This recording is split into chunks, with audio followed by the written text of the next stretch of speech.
La première fois que j'avais pris le livre, je ne l'avais pas feuilleté, je l'avais ouvert, comme à cet instant, au hasard, et j'avais trouvé tout ce dont j'avais besoin. Je ne pus m'empêcher de faire une expérience. Je refermai le livre, puis l'ouvris, une fois encore, au hasard. Sans être étonné, je tombai sur la même page, celle des monstres. Je parcourus le livre et m'aperçus qu'il ne comprenait que 2 chapitres, celui d'hier et celui d'aujourd'hui. Il semblait épais, il était épais, mais ne comportait en fin de compte que ces 2 chapitres.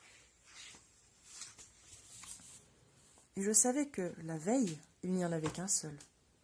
Je repris Joe dans mes bras et commençai la lecture de ces nouvelles pages. Vous pouvez penser que c'est un peu idiot à mon âge d'être rassuré par la présence de mon singe en peluche, mais mettez-vous à ma place. J'étais seule, vivant une histoire de fou que personne ne pouvait comprendre.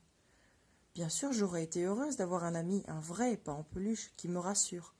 Mais en attendant, Joe était fidèle au poste, attentif et compatissant. Pelotonné sous ma couette, serré contre lui, je commençai donc la lecture, tout en me demandant ce qui allait m'arriver. Le chapitre ne concernait pas les monstres comme je l'avais pensé au premier abord, mais les monstres, ce qui n'était pas tout à fait pareil. M-O-N-S-T-R-E-S.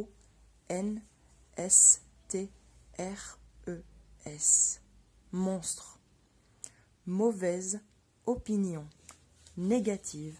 Servant toujours à rien, excepté à se sous-estimer. Si on n'y prend pas garde, ces mauvaises opinions négatives servant toujours à rien, excepté à se sous-estimer, peuvent détruire une vie entière.